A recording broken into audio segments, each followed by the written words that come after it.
And all of a sudden, I was getting all of this conversation like, what are you doing standing next to this white woman who doesn't even care about you? Like, do you see what's happening? And I was so blown away. I was so proud of being there at the Women's March. I was so proud of how I was showing up at the feminist movement. And I still am. But I had not yet come to that intersection of who I was as a Black woman and who I was as a feminist. So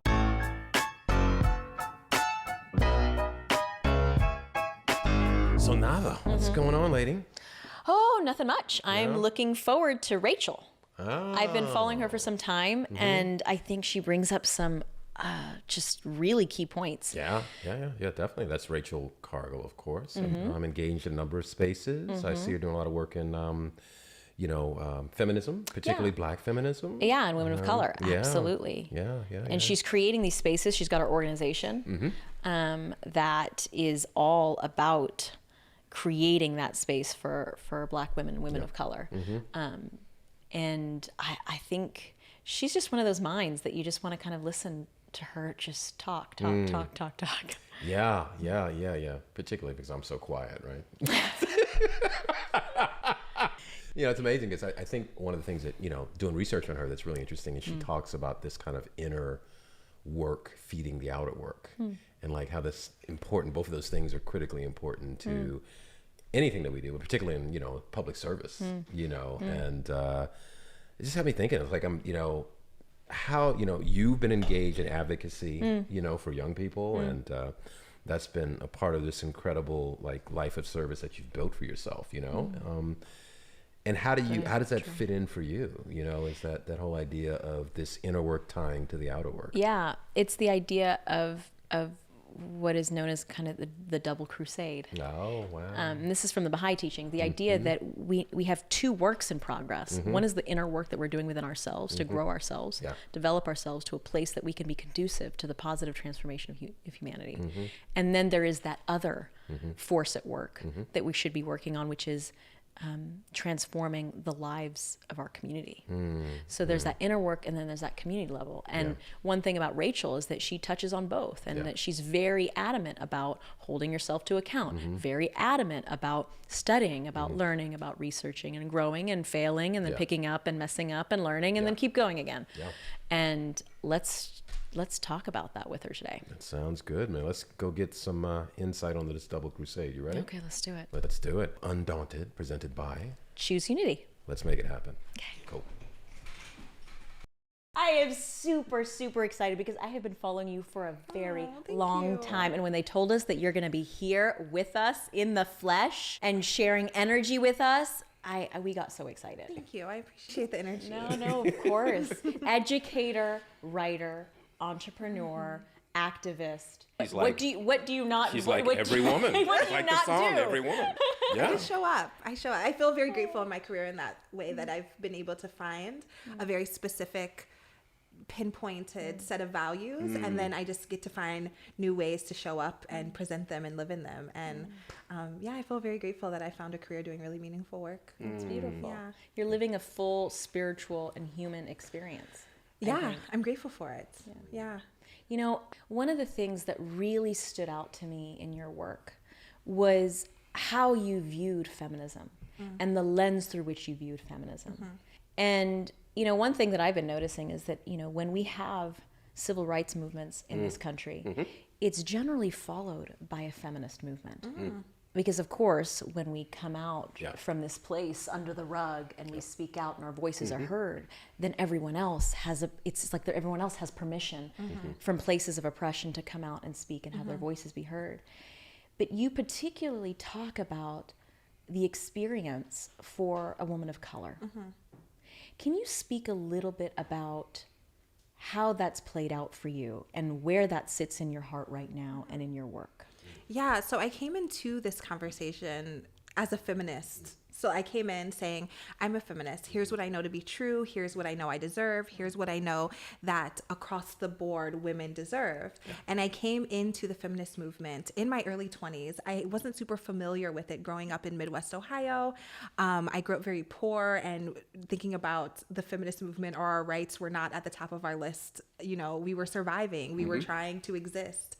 And so once I started on my own career path and I moved to New York City, I started to get involved with the feminist feminist movement through a lot of the things I was learning online, people I was following, websites and blogs I was reading, and documentaries I was watching. And one night I was nannying. I was living in DC at the time, and I was nannying for a family. And I was sitting on the couch. I had put the kids to bed, and I watched a documentary on the feminist movement. And it was really following the work of Gloria Steinem, but it went through all of the waves of the feminist movement. And that was my first time really seeing it in a condensed way and having a full view understanding of what was happening. I was seeing how the queer community was playing into it. I was seeing how different Black women were leading in different ways.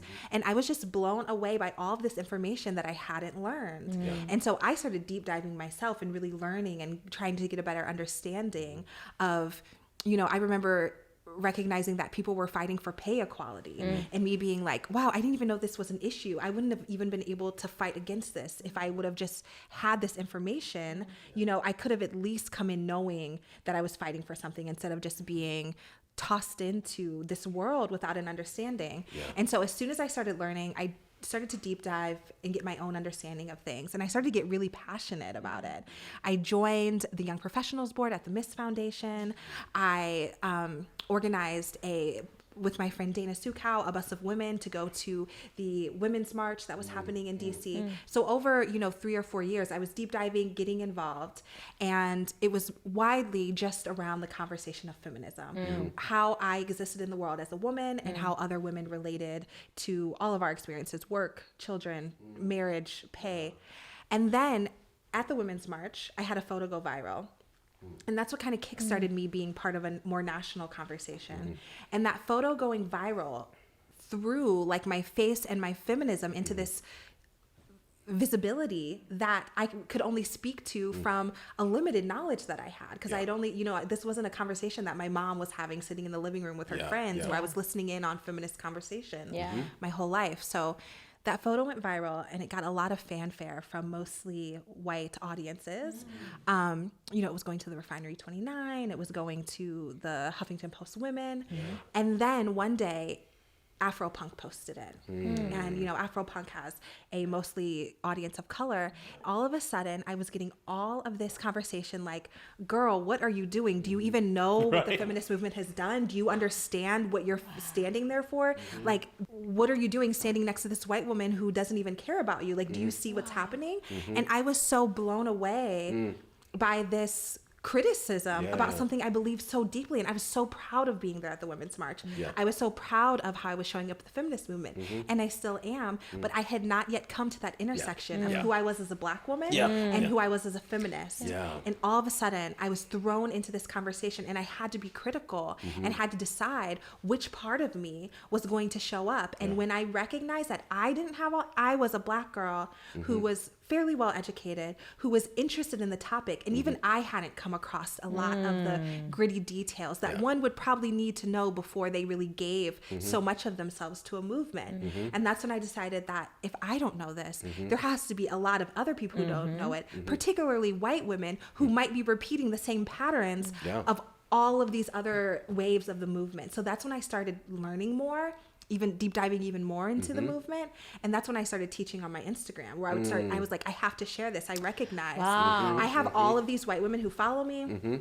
At the time I had probably 7,000 followers. And when I say white women following me, these were the people who I went to school with. I grew up in a all white area in Ohio. So these were my middle school friends. These were my friends from high school. These were my friends, who I was meeting in places. So I all of a sudden had to say, you guys have to know this and something has to change or I cannot be part of this movement that is disregarding who I am as a Black woman and demanding that I fight for rights for white women who eventually, once they get to the top, on the backs of all of these numbers of Black women coming in, who will again disregard us wave after wave of the movement. Wow, I love that. It's almost like you were put into, so you enter this engagement, where you, very kind of honestly, are entering this space and you're taking a stand for something that you believe in, but you don't know all of the history and, and which is understandable, And in a way that created an opportunity for you to become kind of like an interlocutor between white feminists and Black feminists, which is really interesting. I'm reading David Blythe's book on Frederick Douglass. And there's a whole section in there that talks about after Civil War, and they're trying to get, the rights for black men to vote. And then feminism is also, or women's rights is coming up at the same time. And a split develops between the two groups because the early women who were involved in the feminist movement during that time were like, no, we want the right to vote as well. Yes. And Douglas was like, well, they're only going to give one group the right. Yes. We need to secure the right for black. And so it's just interesting to see like how, you get this development. There's a kind of a schism where initially these two groups were kind of lockstep and key when they were trying to advocate for the abolition of slavery. And then this schism develops. And then you have a later schism when black women don't feel represented in, general white feminism. Yes. And I'm sure the white feminists who were there did not even think that there was like really a difference between, they were advocating for all women. But black women are telling you, said, no, there are some specific things that you're not aware of that we're here to help educate you on. Yeah.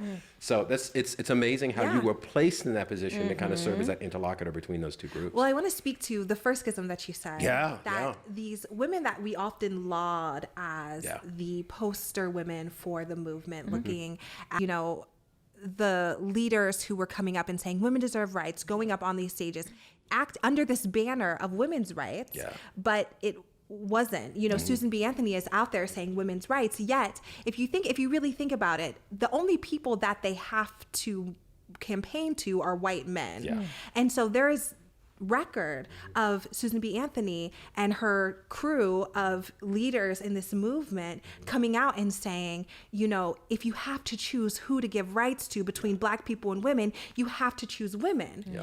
And that understanding of who their audience is, they know that their audience is white men who would obviously much rather have their wives voting for something because at least they could influence their wives and how they vote than a black person who's very clearly going to be critical about how they're moving through the world and making them make shifts that they might not want to make.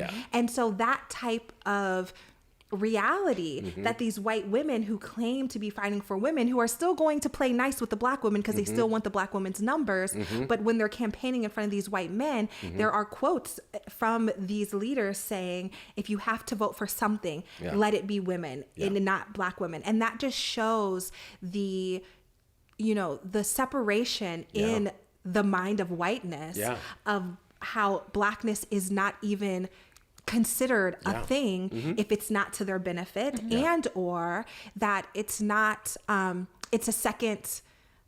it's a second item of consideration when you're thinking of people. But even when we're thinking about the second schism you're talking about, where these women are saying, we want to be able to work out of the house and we want to be able to have our own careers. What that really meant is we're about to hire a bunch of black women who we're also supposedly inspiring and empowering to come and watch our children. And we're not going to pay them well and we're not going to treat them well so we can have the career of our dreams. So again, it was not about all women. It was about white women getting the opportunity to do things. But then we can even bring it into the Women's March that happened in 2017, where it was a very obviously white march. And I can say, as someone who at the time was working as a nanny in New York City, all of the Black and Caribbean nannies who supposedly were, none of them got a break from watching these white children in order to come and march at the Women's March too. So there is this constant theme of white women wanting women's rights. As long as it's being supported by and held up by the black women who continue to support them in one way or another. In a way, I'm sorry, just to tie on this last little bit, and then I'll shut up. No, please. I think it's a kind of like negotiation of privilege, right? It's a gendered negotiation of privilege. It's a privilege that white women have enjoyed, right? Obviously, they've been unprivileged or underprivileged in the sense of their relationship to their white. It's a hard pill to swallow to recognize that I both have to fight for my rights in the context of gender, but when it comes to race, I also am resting in this privilege. And there's a really wonderful book, and I can't think of it off the top of my head, but we'll get it in the notes. White women own slaves too. That white women often find themselves as getting off of the hook in the fight for women's rights, that they're constantly coming up against the oppression of men, which is very true. I see that I'm a woman myself, but at the same time, you cannot separate that from the privilege that is held of being a white woman on a plantation where black women were still treated in a particular way, and all of a sudden you're demanding women's rights when it doesn't include all women. I love that. Wow. Powerful. And I see this as very short-sighted because as far as how a white woman might perceive this. Yeah. If she's acting from a place of doing only what serves her in the moment. I think because what she doesn't understand is that at the end of the day, if a black woman is not being raised up in this movement, her freedom can only go so far. Yes, and we all have to consider the least of us. Even me, as Absolutely. a educated, well-spoken, light-skinned, conventionally attractive woman, I too have all of these privileges that I have to consider. That if the poor, disabled, trans, Native woman isn't being held up, then I'm not getting my space too. And so there has to be this continued conversation of the least of us and the people who are most marginalized, and continue to do those fights. But in a movement that's as big as the feminist movement, for there to be the numbers of black women that they're calling in and pulling in, expecting something from, but without the intention of ensuring that we're all well cared for, especially in a country that was built on the backs of us, that you're demanding, we're a young country. America's not that old. And so these are not conversations from a million years ago. These are conversations that people can be sitting and having with their great grandmothers still about the ways they showed up on plantations, the way they showed up in various movements, the way that they showed up in various industries. And so we are not too far removed, which means that we are still close enough to the root that we can learn from it and make those very critical changes. Yeah. Steve, because I'm thinking about, man, there's so many things that you're like touching on for me. It's because you're talking about this, the advocacy for women of color. And I know that one of the areas that you have particular interest in is mental health services, dealing in relationship to trauma and just the daily grind or challenge of being a black woman or a black girl in public space, in private space. And you and I both know that there is stigma associated with mental health services in the black community. There's something about us, it being a sign of weakness. We're supposed to be able to manage, supposed to be able to overcome and contain whatever difficulties we have because we are strong people. My feeling has been, since I am a proud advocate for mental health services, I have a therapist. I don't know what I would do without my therapist. I believe actually that the admission of that, or the frank just sharing of that reality, is actually a sign of strength and health. And I'm wondering, as you are in these spaces advocating for mental health services, you started an organization actually that's kind of focused on that. And I'm wondering, what are some of the challenges that you find in working with black women, black girls about mental health?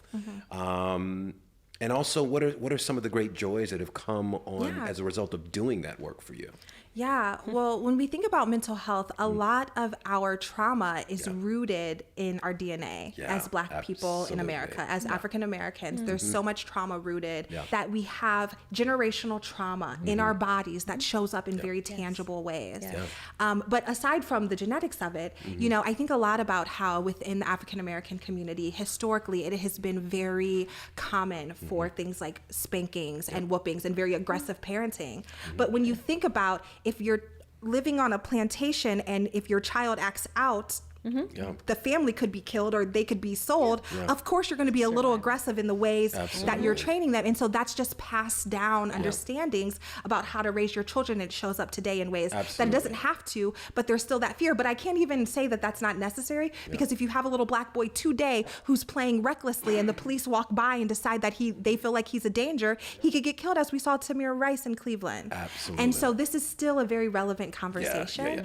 And so my approach to mental health is this recognition that we need to start making a generational change, a mental, biological change in the ways that we're able to show up for ourselves and for each other.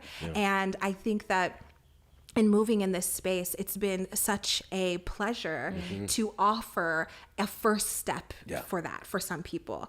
And sometimes, there is that stigma of you're not strong enough or there's nothing you can do. And it's particularly in the African American community where church is such an important role in the community that, just pray about it and get through it. But if you think about on a plantation, you didn't have time to be depressed. You didn't have time to go through postpartum management. You didn't have time for all these things. So you need to pull yourself together and get back to work to survive. And so these are things that we have to shift out of necessity. Like we needed to do those things. And so it's less about weakness and more about the strength to make the shift and the strength to make the change. And so my foundation is called the Loveland Foundation, and what we do is provide free therapy to Black women and girls. And there are a few things about it that I'm mostly proud of. This came, well, first of all, the idea came out of, I was attending Columbia University at the time, and I finally had free therapy for the first time in my life. And so I was taking advantage of it. And I saw how much it was shifting me, but I also recognized the privilege I had in being at a university, having the time to go to the therapist, even though I was in school. And so I had a particularly good session, and I said, this has to be available to more people. Yes. And so I was nannying at the time, and I remember I dropped off the little girl I was nannying at her ballet class, and I went to the first Starbucks nearby, and I created a GoFundMe, and I said, I have to raise money. And at first I was like, I just want to pay the bills of people who are going to therapy now to make it easier. And then maybe we could collect more money to get people in. And this was like a total black market philanthropy effort. Like I didn't know how it worked or how I would feel, but I had to do something. And so eventually I had a serendipitous glory of meeting with a wonderful woman named Charlene Kempler, who was a nonprofit consultant who we ran into each other at a co-working space, and she goes, Rachel, I see what you're working on. How can I help? She came in. She's now the CEO of the organization. And now we, have a full staff, and we've been able to provide over 20,000 hours of therapy to Black women and girls across the country. Incredible. And these types of stories that come in to say, I just had a baby and I don't know how I would have gotten through postpartum, particularly in the pandemic, around the election that was happening and how stressful that was for so many people. But one of the other really positive things about the foundation is that we are partnering with many listservs of therapists and organizations that are full of therapists of color. And so we are able to connect these Black women and girls to people who understand their lived experience, who they don't have to explain what it means when a Black family gets together at Thanksgiving and what that dynamic might be, as opposed to what it might look like with a white family. And that you don't, I used to feel like when I was with a white therapist or a therapist who wasn't of color, that I had to both explain everything and then go into what hurt me about it. And so being able to spend the hour just talking to someone who understands you really gives you a more in-depth experience. But then there's this beautiful trifecta of me being able to start this organization, the women and girls being able to get the therapy they need, and then the therapists getting paid. We're paying black therapists who might not always have the opportunity to get as many clients in whatever setting. And so it's been really wonderful because we're also building programming around the therapists who there are not enough Black therapists within the field. And so now we're looking at ways on how we can support these students to get into the field and to be able to be there and do the work. And so now the Loveland Foundation has become this ecosystem of supporting the mental health world on all ends, both for the people who are coming in and the therapists. And we've been able to provide group therapy for therapists who are part of our network. And so it's been a very intensive and intentional way to serve the community in all spaces. And I'm really proud of how we've been able to show up. Well, you should be so proud. It's amazing. It's amazing. I read an article recently. I think it might have been the New York Times, or I can't remember which publication it was, but it was about the representation of Black psychiatrists in the field. It's less than 2%. Yes, it is. It's like 1 point something. Yeah. And of course, that's because of a lot of the history of racism in medicine, Yeah. But what you're talking about is so important because we need more people who are trained in the discipline who come from all communities so that they can relate to the diversity of the human family. So people feel like the person they're talking to, like you said, they don't have to educate them as they also trying to unpack their hearts and their souls. And I want to say that this movement that's, really working to support services that support, people of color and the Black community. Yeah. I'm not Black. I'm a woman of color. I had a very traumatic birth. And my son and I almost didn't make it. And it was very obvious to me that it was because of how I was handled by the doctor. It fit the description of someone that was being discriminated against. So my pain wasn't believed. And anyway, I won't go there. But as I started opening myself up to the concept of organizations like yourself and the energy that incredible Black women and women of color that are putting into this space, I started now looking and Googling and saying, oh, no, I need a woman of color doula. Yeah. I need a woman of color midwife. Absolutely. And I was like, I'm not going to do this again until that exists. Yeah. Because I felt so alone. Yeah. But I'm so blessed because there is this awakening and there's this moment of just this action that is occurring and the energy that you're putting into it that is helping people, you know, like me feel safer. What you're saying is so deep and it's so important because, and I'm sure Rachel knows this too, I read another article a couple of years ago. I actually have it in my studio. I use it as a resource when I'm working in the studio on issues, reproductive issues that deal with particular marginalized women. But the article was about a condition known as weathering. Absolutely. And I know you're familiar with it, but weathering is, it is a term that is used to refer to the weathering on the body because of racial micro and macroaggressions, how it impacts the reproductive system of Black women. And they were talking about how the profession of the doula, in particular, the study was done in New Orleans. So it was a controlled study. They were looking at specific women in New Orleans. And they noticed that when they were given doulas, the healthy births just shot up. Because, you know, otherwise, so many women were trying to tell the doctor I'm in pain. The doctor is, you know, not paying attention to their pain, dismissing the pain. And they die. They die. Yeah. And I also want to touch on the realities that when you study African culture, even African American culture, going all the way back, far into history, before enslavement. Doulas were the birth workers. And when you look at the history of colonization, these white missionaries would go into these African communities and they would stop the allowance of doulas to start training younger girls who would come up in the profession because they wanted to start shifting them into Western medical facilities. And so they would basically kind of like pay off these younger girls to say, we'll teach you how to be a nurse instead of how to be a doula because it would fit into the Western idea of what they thought was better birthing. Very patriarchal. And now, which is very patriarchal. But if you think now, you know, in Brooklyn, it cost a lot of money to have a doula when it was a very normal part of the community. The doula lived across the street and she was birthing all the children you know, in the village. And so it's another point of colonization killing us all that no one wins, not even white people win when the idea of whiteness being better, whiteness being the best way to do things is not only, you know, pushed upon people in ways that kill us, but then the way that capitalism comes in and now the very natural, normal, you know, moneyed thing of having a doula be able to come in and help you with your birth now is priced too high that people can't even afford it. That was the reason I didn't actually in the beginning, because I was like, well, this is another cost that I'm not going to put down. That's so crazy. And it's the most natural thing to have a woman who's been trained her whole life, you know, being there, learning firsthand, an apprentice to a woman who's been birthing babies. Right. And so the idea that you have to do it in the hospital, it's going to cost you, what, $10,000 to birth a child. These are all colonial concepts that have come in and completely ripped apart this very critical human dynamic. It's crazy. It's like the whole, you know, the work that you're doing, the work is really all engaged in life affirming practices, right?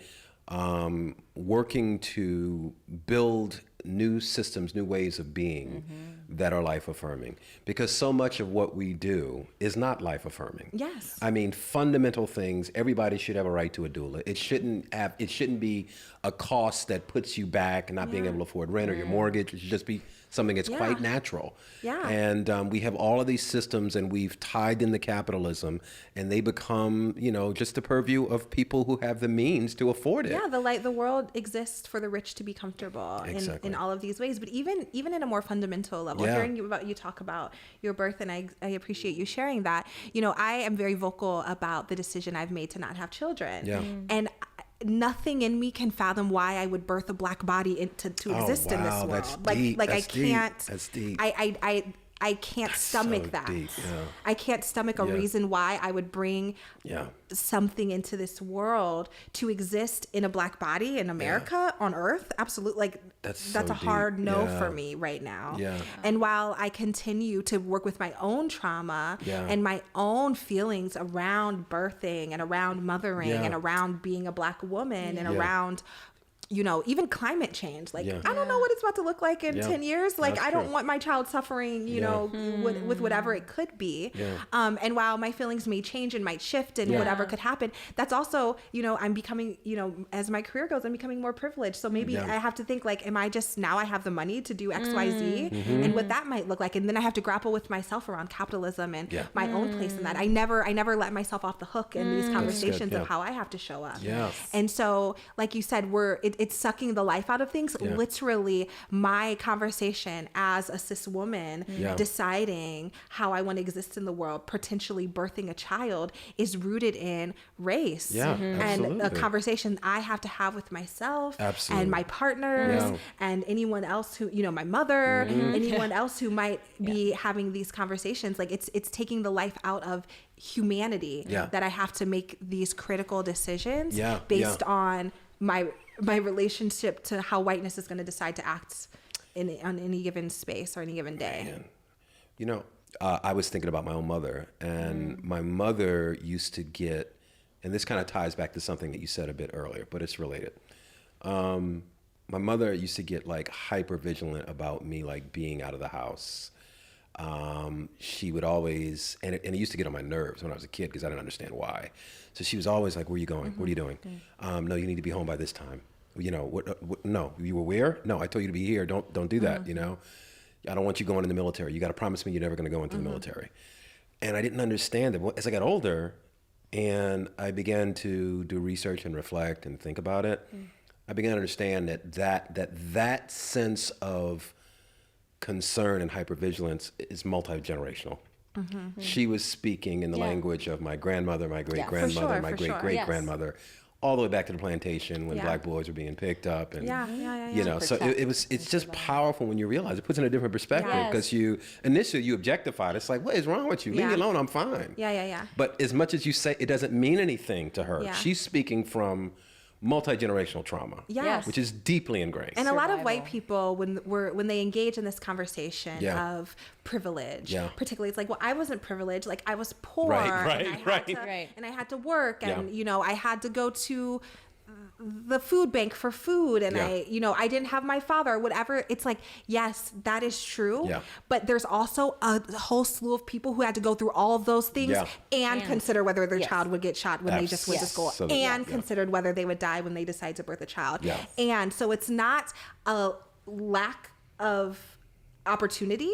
Privilege is not an abundance of opportunity.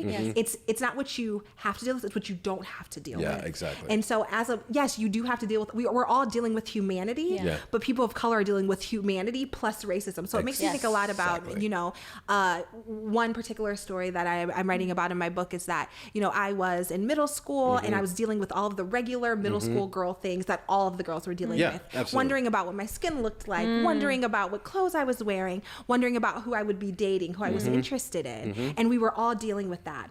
But and as all of the girls were being bold and going up to the boys that they liked and wanted to talk to, I was at an all-white school, so I'm walking up to the one white boy who I liked. And while I had all of the insecurities that every other white girl had, when I walked up to the boy and said, I like you, do you want to be boyfriend, girlfriend? He said, oh, I'm sorry, I can't date a Black girl. I like you a lot, but like I can't date a Black girl. So now I also had to think about race as it applied to this very normal human condition that all of us are experiencing. Absolutely. And that's often the example I give, that yes, we're all trying to pay our bills, we're all trying to raise our kids, we're all trying to, you know, build a life, but Black people are also trying to survive in the workplace based on how their hair is going to look that day and how their clients or their boss might treat them. These little Black kids who are going into school who are having the same struggles with grades, the same struggles with friends, they also are considering how their mom was crying all morning after seeing another Black man die on TV. Absolutely. So it's this conversation of what is added, what are these continued blocks that give us space between opportunity, ease, possibility that are on top of the already human experience. Wow. I'm wondering as women, both of you all, I think what you're speaking to is really, it resonates very true with me. And I'm thinking it's a way of what the person, when they're saying something to you like, yeah, but I deal with that too. They're trying to make it less meaningful or less impactful than what it actually is. It's a way of, exactly. It's a way of them feeling like they can sit more comfortably with the reality of that. Yes. And I think as women, you all get that too from men. I mean, I think as men, sometimes we say stuff like, "Come on, ain't that bad?" You know, I mean, you know. And often the easiest way for me to teach white women in particular, when I'm teaching in the framework of race within the feminist movement, is that in the same way that a man, you know, when a woman is talking about a sexual assault experience that she had and a man goes, well, what were you wearing? Yes. That type of gaslighting is the same way as us saying, the police shot and killed a Black man. Well, did he have weed on him? What was he doing? I don't care if he had a trap house on his back. I know, that's right. The police do not have a right to kill you on the spot. Yes. None of that matters. And so that's often the easiest way for me to teach is to say, you know, compare it in that way. And a lot of times I do workshops and around anti-racism, and it's largely women, and there might be one man in the room. Yeah. And so one of the tools that I use to teach, and it's often the most impactful way to do it, is that I say, okay, whatever anti-racism questions you have for me before I leave, write them out, and then I'll answer them. So then everyone submits their questions. And then I ask the one man in the room to come with me, and I take him out and I say, I need you to read all of these questions, but in place of black and white, do man and woman. Right. So he'll come in and he'll say, so the question will be, how do I make sure that I'm showing up for the Black people in my office at work? Or how do I make sure I'm showing up for the Black people on campus? And so then the man will come out and say, how do I as a man show up for the women on campus? And then I say, can you all answer him? And they'll say, well, you can make sure that you're standing up in class, and you can make sure that you're giving them opportunity to, you know, do blah, blah, blah. And they have all the answers. And I'm like, you just answered your own. Why are you making it rocket science? Yeah, I heard that. Questions that you very clearly have answers to. And, you know, the question, or they'll ask the question, you know, as a teacher, how can I make sure that the Black students in my class are feeling heard and seen? But then when I say, how do we make sure little girls are heard and seen in a world that's dominated by men? It's like, well, our books reflect them, and we make sure we're teaching them about women who have succeeded, and we make sure that they have a voice when answering questions. And it's like, for whatever reason, we make race rocket science, but when it comes to gender, we can come up with solutions in ways that aren't always clear. And why is that?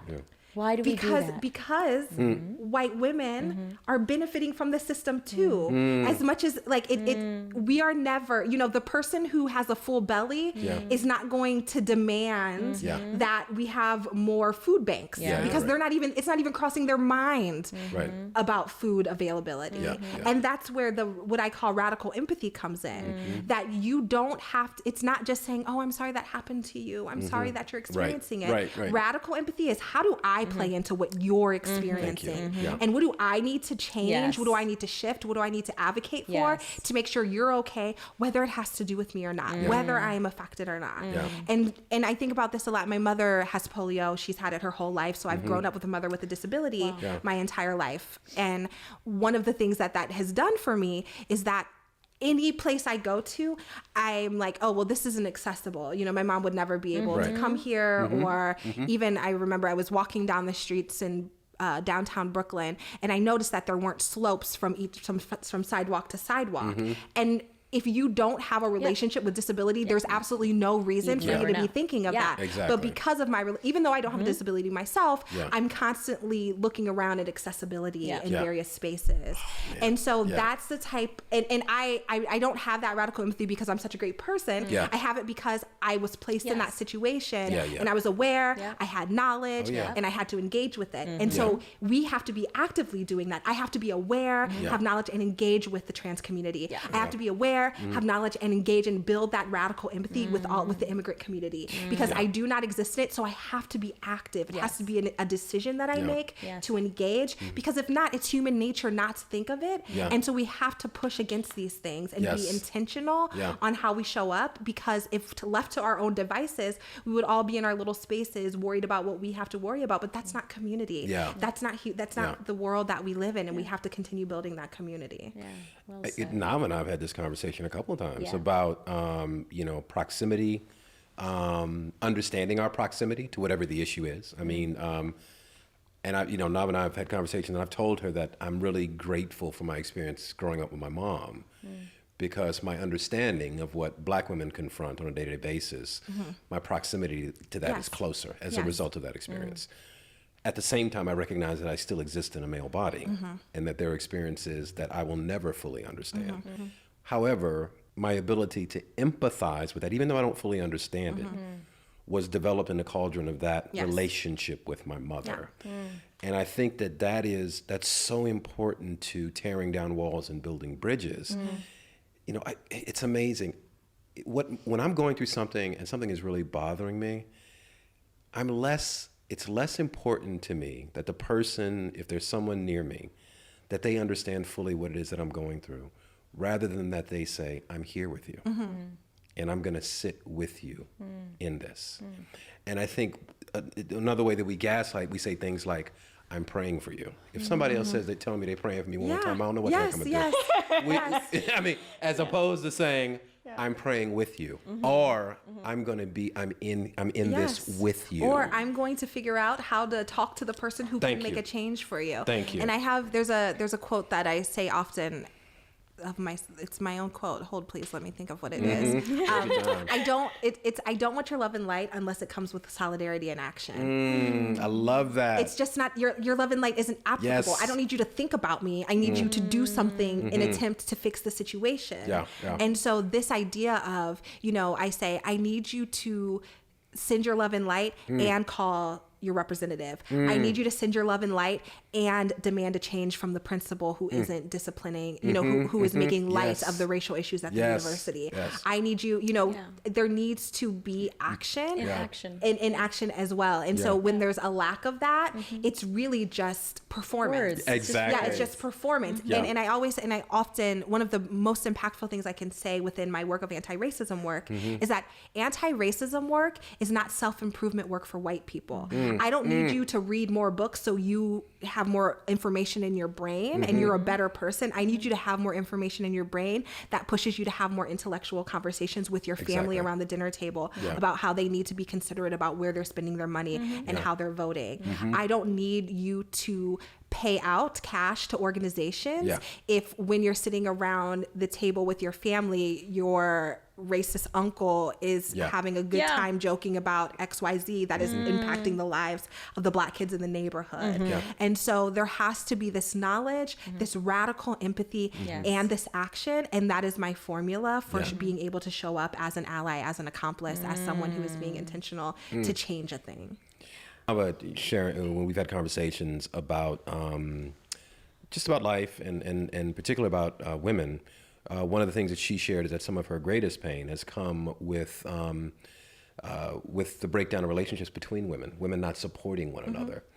And and I remember you can speak about this better than I can, but I would love to hear your thoughts on that. But Nava, perhaps you can speak a little bit more about that. And it's heartbreaking. Yeah. Because when women come together, they can change this entire world. I mean, they make the world. Yes, yes. But when they understand, one, how powerful they are, and two, when they actually come together, so much of what the patriarchy kind of sets up so that women stay subservient, stay submissive, is that they set us up for competition. They don't set us up for collaboration. It's so that it supports the system. So anytime I'm around another female that operates in that light, I just think you're just acting as you're living that oppressed life day in and day out, and you're supporting and just hiking up this patriarchy every single day. So that is it's a great source of pain for me. I don't know what your relationship is. The thing, how this shows up for me, whether it has to do with women or particularly around race, is that we have this misconception that we're handed at birth, that the more in proximity you are to maleness and the more in proximity you are to whiteness, the better. That shows up in our language. If you think about someone being whitelisted or blacklisted, it shows up in, you know, aesthetic. You know, if the straighter your hair is, the closer to the European ideal of beauty, the better you are. It shows up in language. If you talk white, that is an assumption that you're smarter. And even I think about, we were talking about language earlier, thinking about patois and Creole, that they say it's broken French or broken English, to say that the closer to the most proper form of a language makes it better, even though those languages, it's very few white people learn how to speak patois or Creole. It's just as complicated and dynamic as any other language. It's not broken anything. Every English borrows from Latin. We're not broken Latin. Like we all borrow from each other's languages. But when it's something that's created for and by the Black community, it has to be regarded as something, as trying to be white but less than. And so this approximation, this crawling crabs in a barrel, trying to get to, as you said, and I say this a lot when we're looking at the feminist movement, when we're looking at race issues, particularly for perhaps your listeners in particular, those of us who are doing this liberation work, those of us who are doing this justice work, we have to be honest and intentional with ourselves and say, am I just trying to get the power or am I trying to change things? So if we, you know, it makes me think of the presidential election. You know, we want to change things, but then when you get the power, you're relishing in the power and you're not actually changing the things for the people that you said you were going to change it for. And so this, you know, for women who fought to get an education and now they're the deans of universities, yet they're not fighting just as hard for women of color to get into these spaces. They're really just role playing the men who they replaced. And so, and we have to consider for Black people who are doing this liberation work, and you know, they're able to get to these places where they're able to make decisions, but then they're just role playing the white people who existed there, and they're not opening the doors, and they're not being intentional. And so we have to be critical with ourselves and say, am I fighting because I'm mad I don't have power? Or am I fighting because I recognize the justice that's not happening in this space? And that's something that we have to grapple with ourselves as we continue to pursue justice work. And it's powerful because I think, you know, so much of this is about the imposition of what we can call the insistent self or the ego, right? Is what you're talking about. And really, I mean, it's like the people, the cats who I admire down throughout the ages who have made these lasting contributions, men, women, variety of different cultural backgrounds. There was a recognition that yes, they have a platform, right? Or they are positioned in such a way that they get the opportunity, they're afforded the opportunity to speak to these particular issues.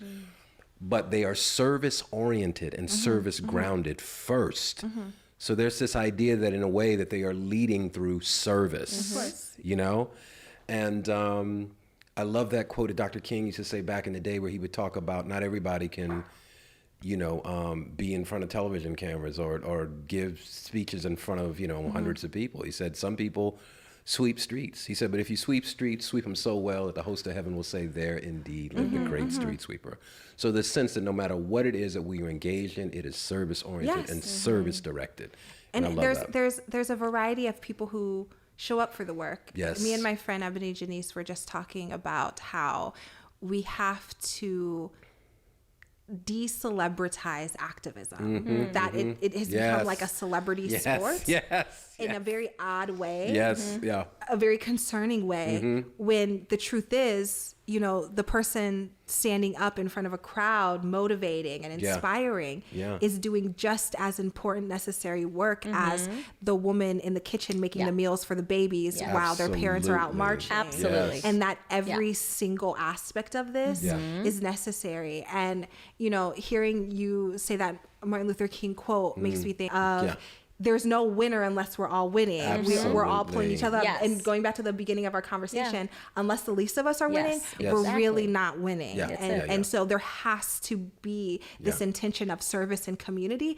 And what even this idea that even this truth that we have to remind ourselves of community is a very Western white colonial concept. Absolutely. People used to live with their families their whole lives, but you know, when you get to America and they want to sell as many homes as possible, so they create the nuclear family in which now everyone must separate to have more houses, so now we have more land to sell and more materials to sell, and now there's more of an economy because we're separating families. And instead of everyone just live, if all families lived in the community way that we have traditionally in villages in Africa, even in some like old white communities, like we would live in these communities, but capitalism has said everyone needs a car and everyone needs their own room and everyone needs their own house, and this has created a culture of individualism that has really hurt us in so many ways.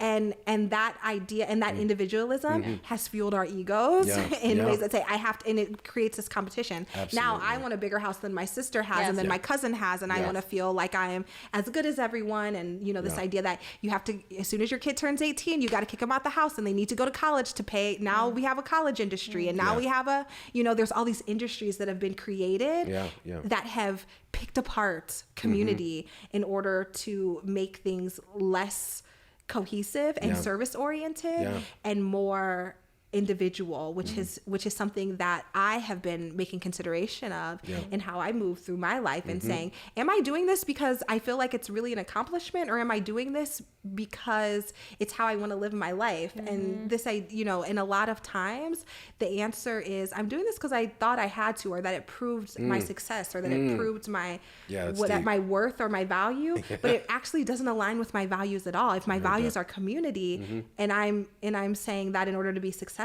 I have to do XYZ, and it's not aligning with community, then it's just not, it's not a truth. I would imagine that sometimes, you and I have also had this conversation too.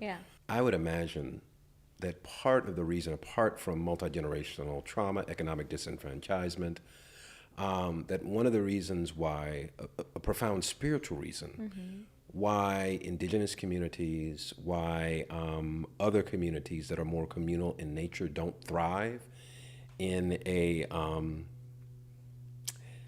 materialistically driven economy is because they are community based. And so it is antithetical to the inner reality of how these people have existed in community for generations. So you come up, you're hitting heads with something that does not only doesn't feed you in an abundant material sense, and I'm not talking about having the biggest house or the nicest car, but it doesn't feed you spiritually. Well, you're finding that these communities, though, spiritually have developed. We have to return to that. We have to learn from that. Absolutely. Because what this world is lacking is everything that these communities have been building on for centuries. Not just built on, but like did well. And the climate crisis, indigenous people did not have a climate crisis. No, they did not. They were, the earth was sacred. They were in relationship with it. Absolutely. They are still in relationship with it. And they're and the way that they exist very naturally is in deep service to everyone else around, unintentionally, because of the way that they show up in the world. And it's just so wild that it's like, oh, well, let's learn from them. it was always here. Yes. And it's one of that brings me to thinking about a lot of times in the conversation of race, there's, there was this big thing of like, oh my gosh, if all of the immigrants come to America, they're going to take our jobs and they're going to change our life. Right. No one wants to live like you. Yeah. No one's out here trying to take your big house and your irrational amount of cars. Right. And that's one of the things about race in particular, particularly African Americans, is that the fear that whiteness has around giving up its power is because whiteness assumes that people of color will treat them the way that they treated us. And that's a valid fear. Yeah. But we're not trying to enslave y'all, and we're not trying to do all of the things that have been done to us. We just want our liberation. We want to be able to live off of the land in the way that we've always said. We want to be able to live in community. We're not trying to take over your universities. We want to do our oral history and learn from each other. We're not trying to take anything. We just want our liberation to live in the ways that we do and doing in the ways that we find value in. And that is where a lot of the power struggle comes in, is because those who have power are worried that those who are looking for liberation will begin to treat them the way that they have treated other people historically. And the reality is we don't have a legacy of doing that. And at all. So it's an irrational fear. And I have a dear brother of mine who's a white brother who is an ally. He's a sincere ally. He's doing his work consciously with intentionality. When he gives public talks, he says, there is a fear that exists in my community that the Black community, if they gain access to power, will seek revenge. Right. And what he tells his audience is, that's irrational. There's no history of Black folks doing that. He said, on the other hand, Black folks have a very real and understandable fear and apprehension about white communities because of the history. Has shown itself. Exactly. So absolutely, there's that awareness. And I just to speak to people of color who are constantly engaging in this conversation. I'm constantly engaging in this conversation of trauma and pain and frustration. And me and my friends have been being intentional about talking to each other about something else, reading books about something else. Like I want to read a book about a romance. Right. I want to read a book about, I don't want all of the books on my shelf to be about how Black people continue to survive, whiteness in one way or another. And so one question we've been asking ourselves is, I find such talent in my ability to speak, my ability to write, my ability to be creative. What would I be doing if I wasn't putting that towards anti-racism? Like I have so much in me. My friends have so much in them. The writers, the artists, thinking about the artists. One time I went to a film festival in Brooklyn, and it was a short film festival, and I was so excited, and I was sitting in this audience of like and it was kind of in the middle of the day. I was a nanny at the time, and so I kind of had some daytime availability while the kids I nannied were at school, and so it was a bunch of older white people who were retired and who were just at this film festival. But it was a Black short film festival, and 7 out of the 10 films were addressing police brutality.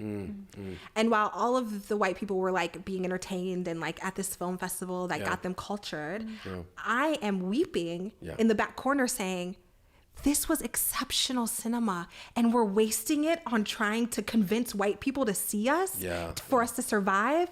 We could be telling epic love stories. We could be telling beautiful stories of family. We could be telling beautiful stories of nature in our relationship. But Black people continuously have to use if we're not on a plantation in the same way we are using all of our work and our labor to convince white people either of our humanity, to tell our stories and things like that, and that destroys me. And so a lot of my work now is saying, what else can I do with my creative power? What else can I do with my imagination? What else can I do in the world that isn't rooted in educating, isn't rooted in survival, isn't rooted in all of these things? And so I just want, any opportunity I get is to challenge Black people of color to find new ways to exist in the world outside of simple survival and activism. Yes. I'll tell you, I'm so grateful that we were able to spend this,